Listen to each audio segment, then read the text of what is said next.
Oh, did you want to we should have done it while he was on.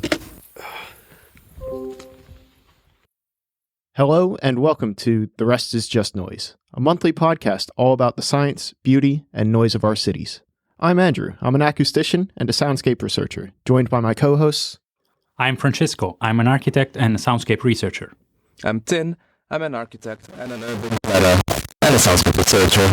Throughout the COVID-19 lockdowns, we've seen a ton of articles, projects, and research about how much urban noise was reduced due to the lockdowns. Unlike other European countries, Sweden did not impose restriction requirements in response to COVID-19. Instead, they issued long-standing recommendations, meaning people followed these recommendations to different degrees. So today, we're speaking with Roman Rumpler, a researcher at KTH Royal Institute of Technology in Stockholm, about their attempt to monitor these activity reductions in Stockholm through acoustic sensors. This is the first in our ongoing series looking at the effects of the lockdowns worldwide. What do our cities sound like when people aren't really using them? How did people's perceptions of urban sound change throughout this period? And how quiet could our cities actually be? We'll be speaking with teams around the world, including ourselves, to explore what they found in response to the lockdowns. Noise. Noise. Noise is Just noise. It's just noise.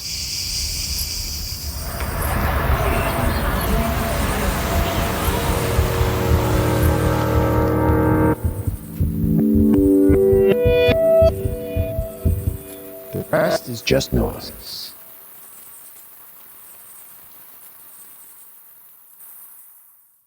Okay, let's go back into it. Yes. So, Roman, thank you for joining us. So we're going to be talking today about your paper that actually you published last year, called An Observation of the Impact of COVID-19 Recommendation Measures Monitored Through Urban Noise Levels in Central Stockholm, Sweden. So looking at how all of these COVID mitigations played out in terms of the urban noise in Stockholm. So we'll get into that. Let's start with sort of what's your background in acoustics? What do you do? How did you get into it? Yeah. Well, first, thanks for having me. I'm glad to get this conversation with you today.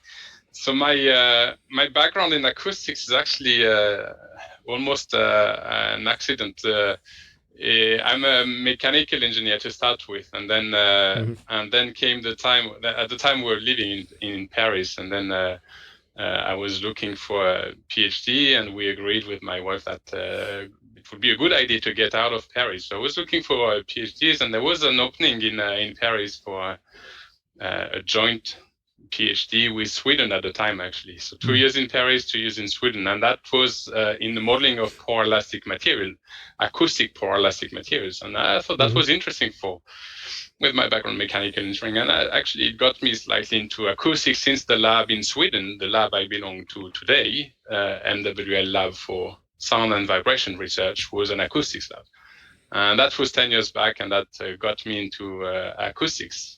So I had an interest for that, but it just ended up that by the topic of the PhD, I got more involved with acoustics then. I like that you started with, it was a bit of an accident, because I think that's kind of my experience with most of the sort of sound people that we talk to is, I was doing something else and was just really interested in the sound aspect of it and kind of moved into that. But I do think you're the first person with a mechanical engineering background that we've spoken to. So it's nice to bring in. Welcome. Yeah, it makes me feel more comfortable to have some more engineers on, because I'm the filthy engineer on the podcast. Yeah.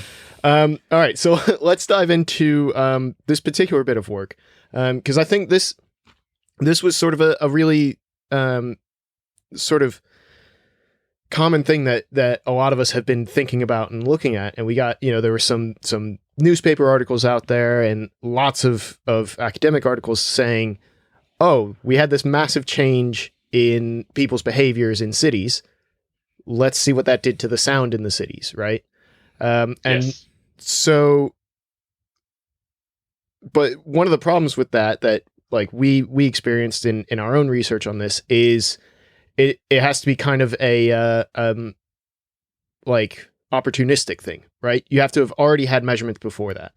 So what what sort of set this up to make it possible for you guys to compare, what happened before and then what was happening during the lockdowns?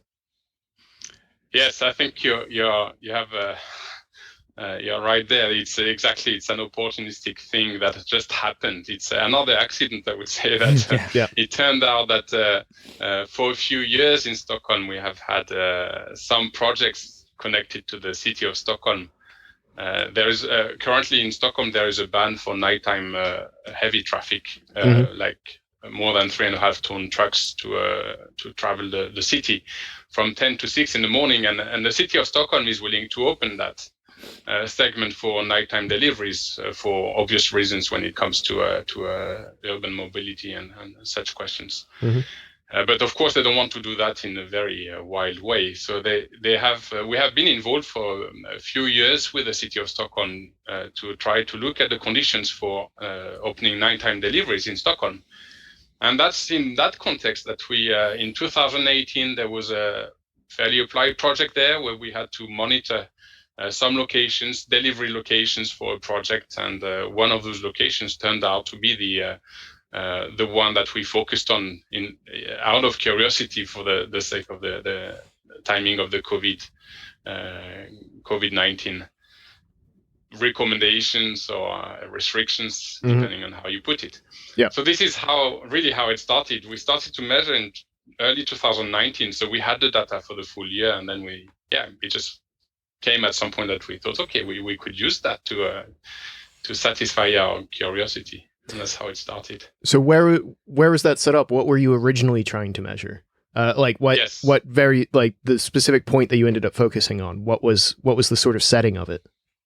Yes. So the setting is that we had in this little pilot project, we had 5 locations of interest in terms of delivery, different configurations in terms of distance to neighborhood, type of existing traffic, pre-existing conditions for the soundscape, with different types of traffic, distance to the from the delivery parking spot to the actual restaurant to be delivered, so that you would have to transport the goods. So all those questions that would come up into the framework of deliveries, the context. And one of the locations, the one that we will be talking about, this is a very centrally located location where you have at a crossing in central Stockholm where you have a lot of activity of different types. You have public transportation, buses, a bus stop actually very close to the actual microphone. It's a very busy, the 2 streets at that crossing are actually very busy in central Stockholm, among the most busy streets that you can find in Stockholm. And then it's also a nightlife area. It's you have a lot of restaurants, bars, and commercial activities for citizens as well, with shops. And so it felt like it was a bit of a mix of everything. And that's certainly in our case, when we really want to get more of a correlation with respect to the authorities, the recommendation from the authorities, it felt like a very good active spot to just have an overview of what is potentially happening in the city or in Stockholm. Yeah, you're kind of capturing all the different bits of human movement and traffic and all that sort of stuff, all captured into one space. Exactly. Yes. So before we dive right into what the actual recommendation measures and mitigations were, while we're still on the location, I'm very interested in this. So what were you actually using to measure? How did you, what equipment were you using? Because it wasn't just like a normal sound level meter, right? No, yes, because we had a previous little pilot study where we used commercial solutions for noise monitoring.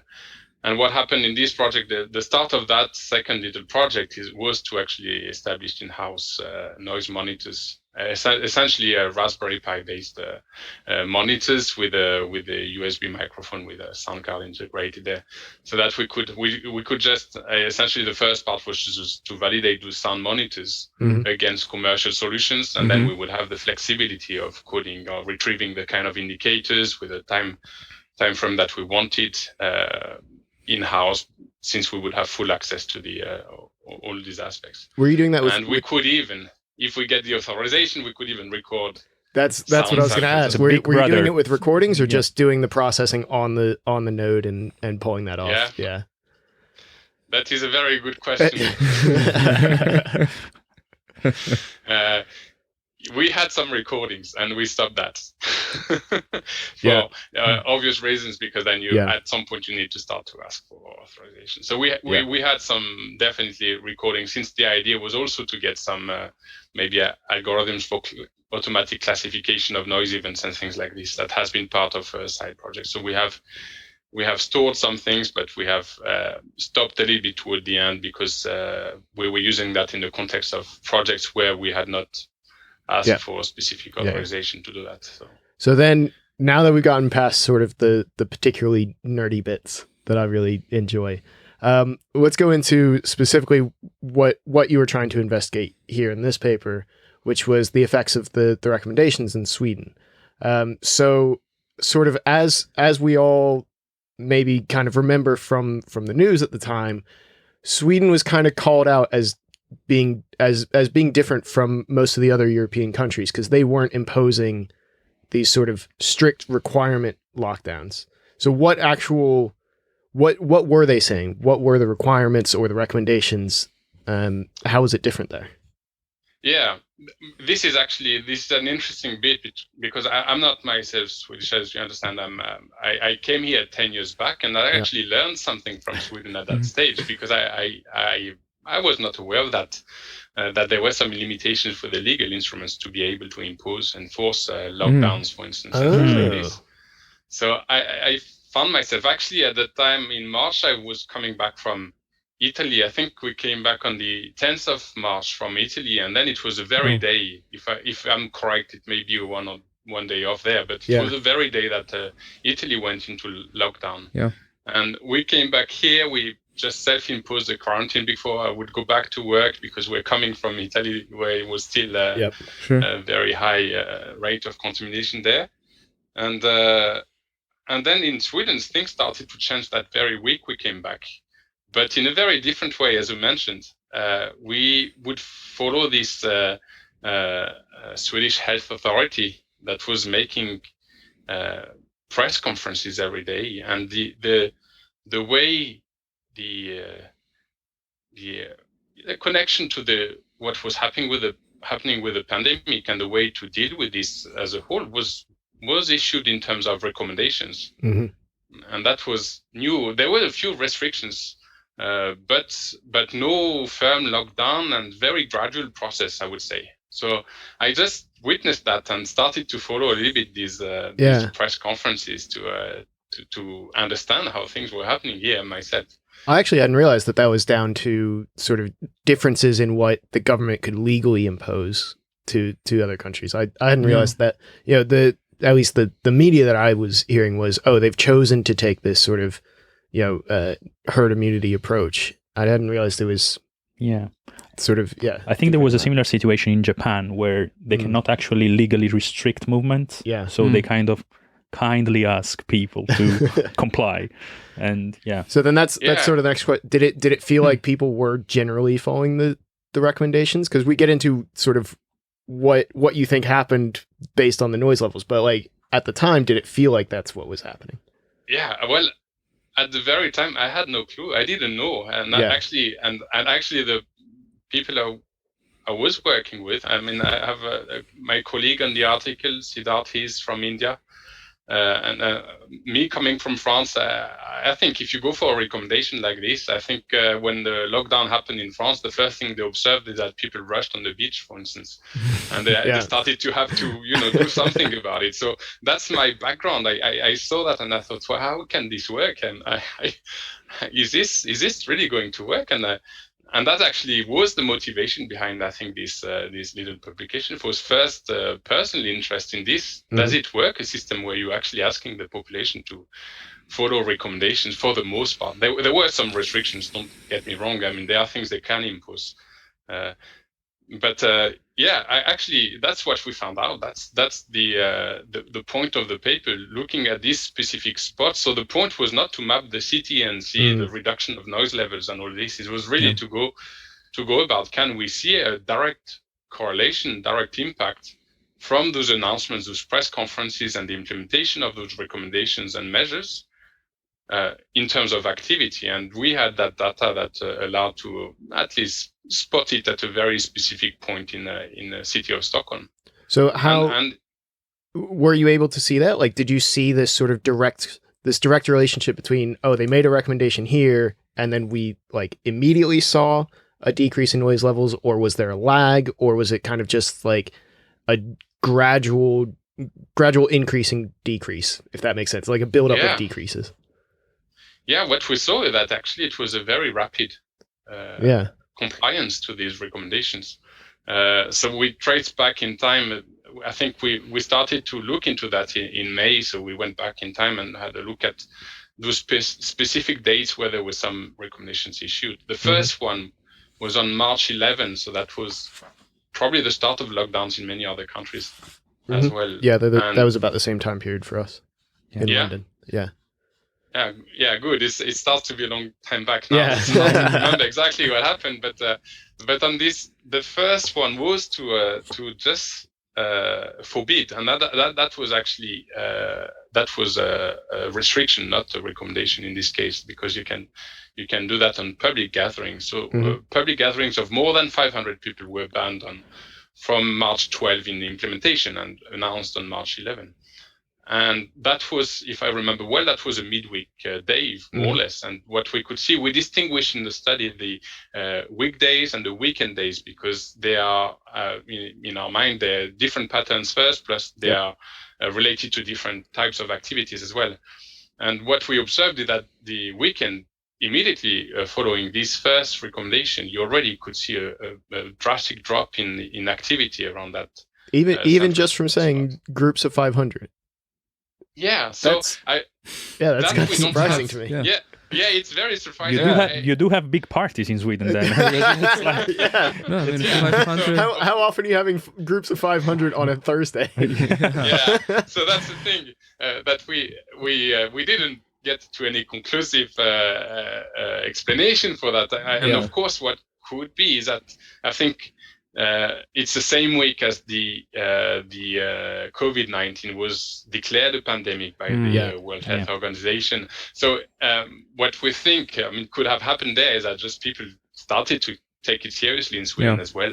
Yeah. When you have a combination of the World Health Organization and then the national authority that is telling you that now it's something serious, that's more likely the reason for that. Than the 500. Drop. Yeah. Yeah. Okay. So, thank you, Roman. I have a question, because I think the way you represent the data in the paper is very interesting, and you do this kind of comparison with the long-term average.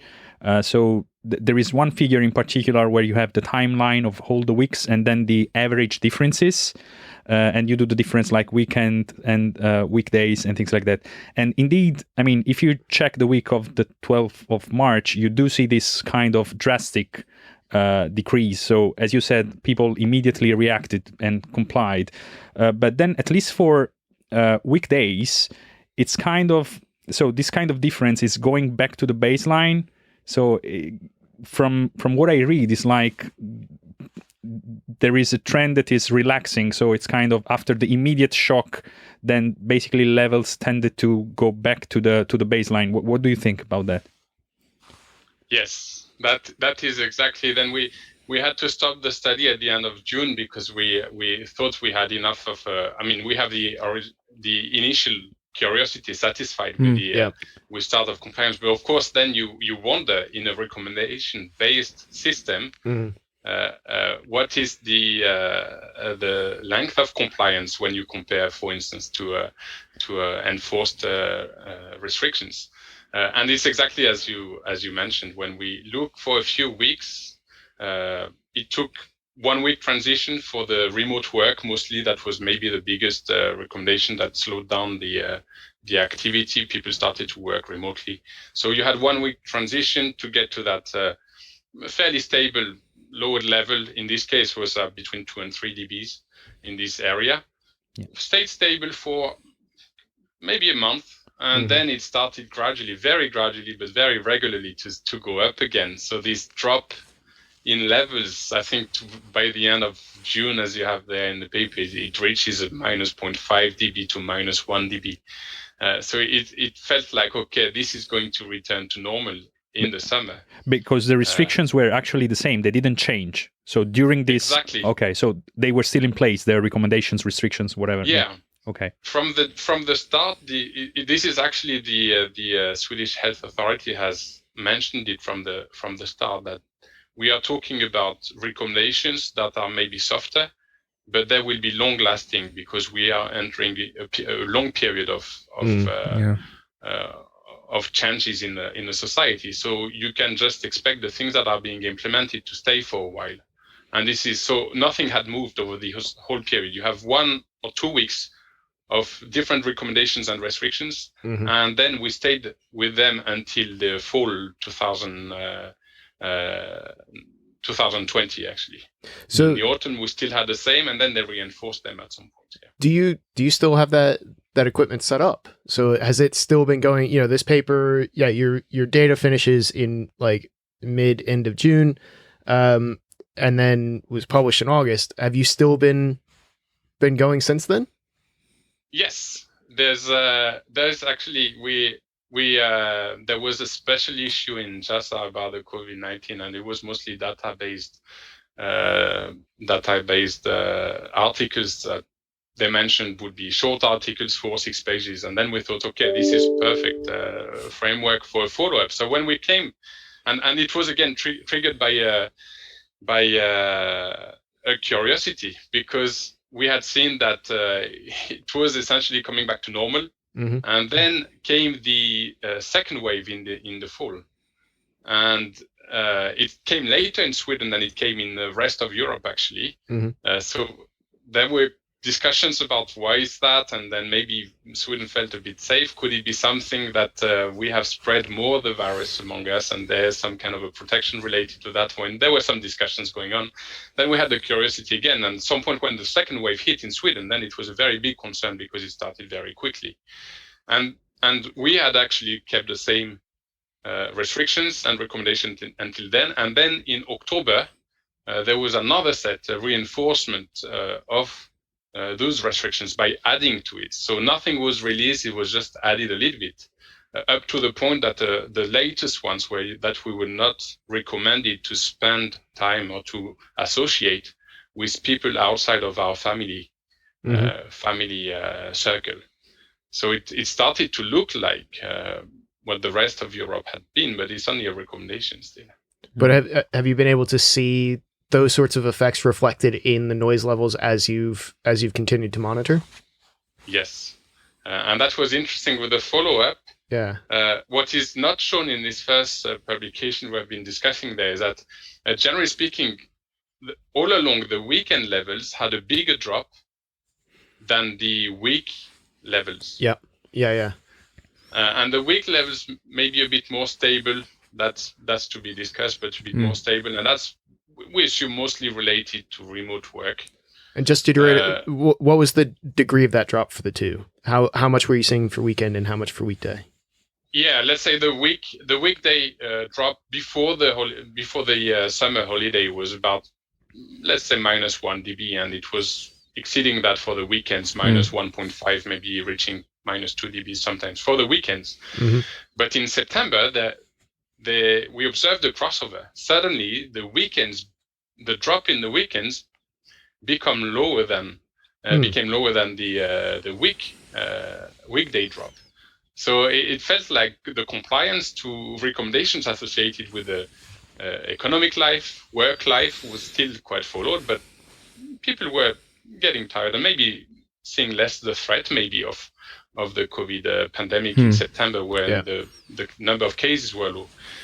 And then we arrive in October when they issue this recommendation, stricter recommendation to limit your range of association. And then you have exactly the same behavior. Suddenly you have a sudden drop again, very sudden drop of, I think I have here the numbers going from minus 0.5 to suddenly minus 2.5, almost reaching dB. So you have again a 2 dB drop added to what was existing.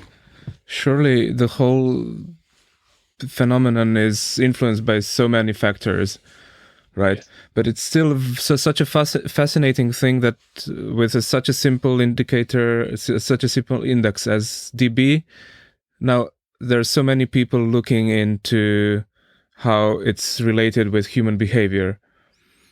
And it's certainly, since it's just one index, it's certainly a question of, like you were just explaining now, how for how long period you need to observe to make any assumptions and any idea about the actual behavior connection. Yeah, I think that would be very interesting, and this is clearly not my area at all. But I'm personally very interested to see what I think the lessons learned from this whole period, where you have had very strongly enforced immediate actions, people getting tired maybe of the restrictions that are imposed to them.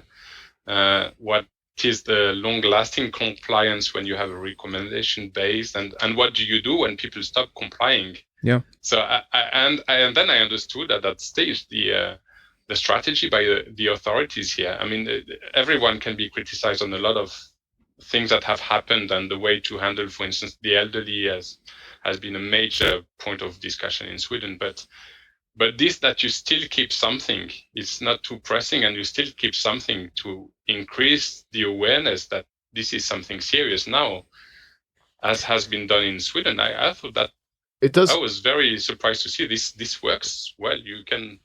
It does seem though that so you say sort of the max decrease that you saw during the period in this first paper was around 4 dB was the absolute max, really more around 2.5 or so.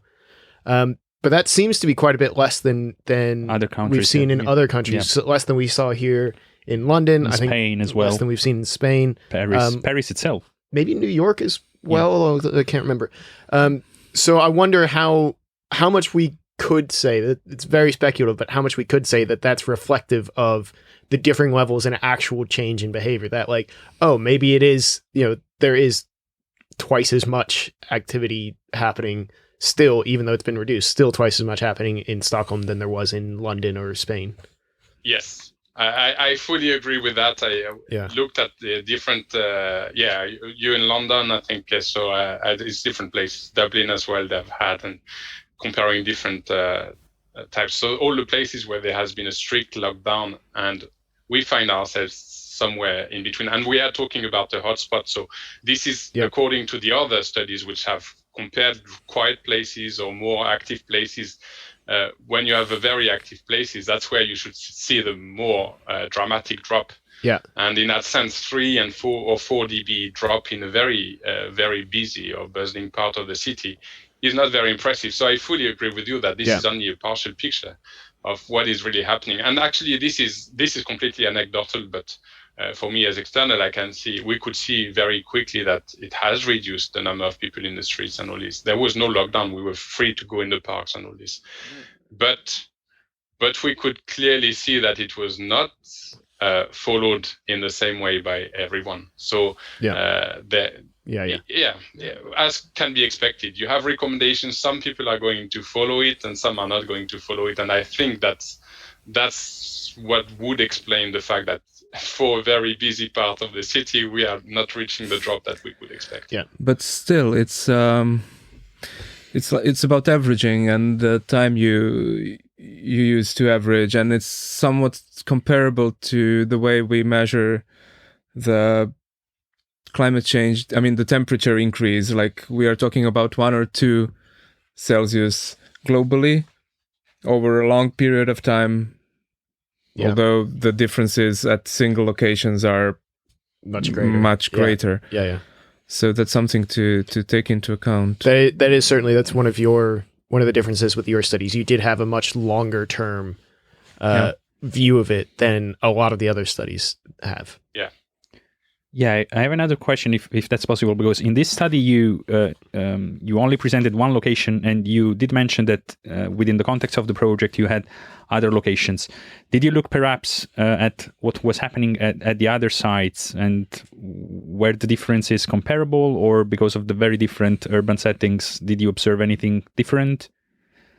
Yeah, we did. Actually, we picked up a quiet area, which is less affected by transport, more by actually people passing by and things like this. And I think we observed things that are in trend, just scaled down compared to other regions, yours among others. I think that in this quiet area, we still observed a change. Yep. Immediately after the issue of the recommendations. But it was statistically became very rapidly statistically irrelevant.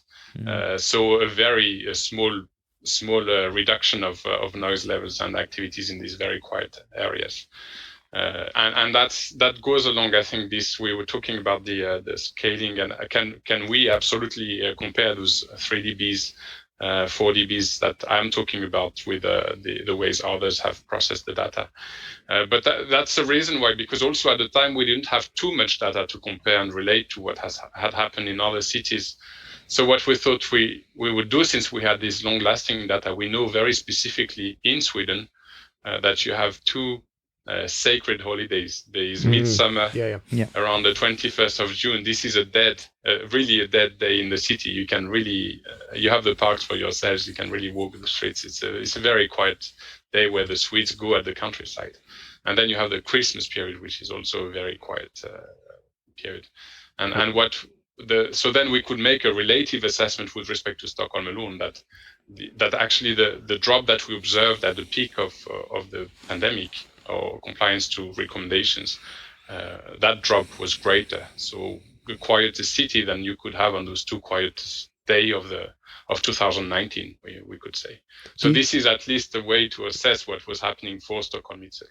On those holidays, do you still tend to have like deliveries going on? It's just people aren't out going to their office jobs or anything, and so you still have that sort of stuff going on? Or could that explain sort of what's the difference? What makes that difference between just to make those holidays so quiet? Well, to make the restriction level periods quieter than those holidays, if those holidays are so quiet. It's a very good, it's a very good question. Actually, I've not, since that we would have to dig further into the data. It's only very speculative what could be in terms of having it more quiet. But I would allocate that to.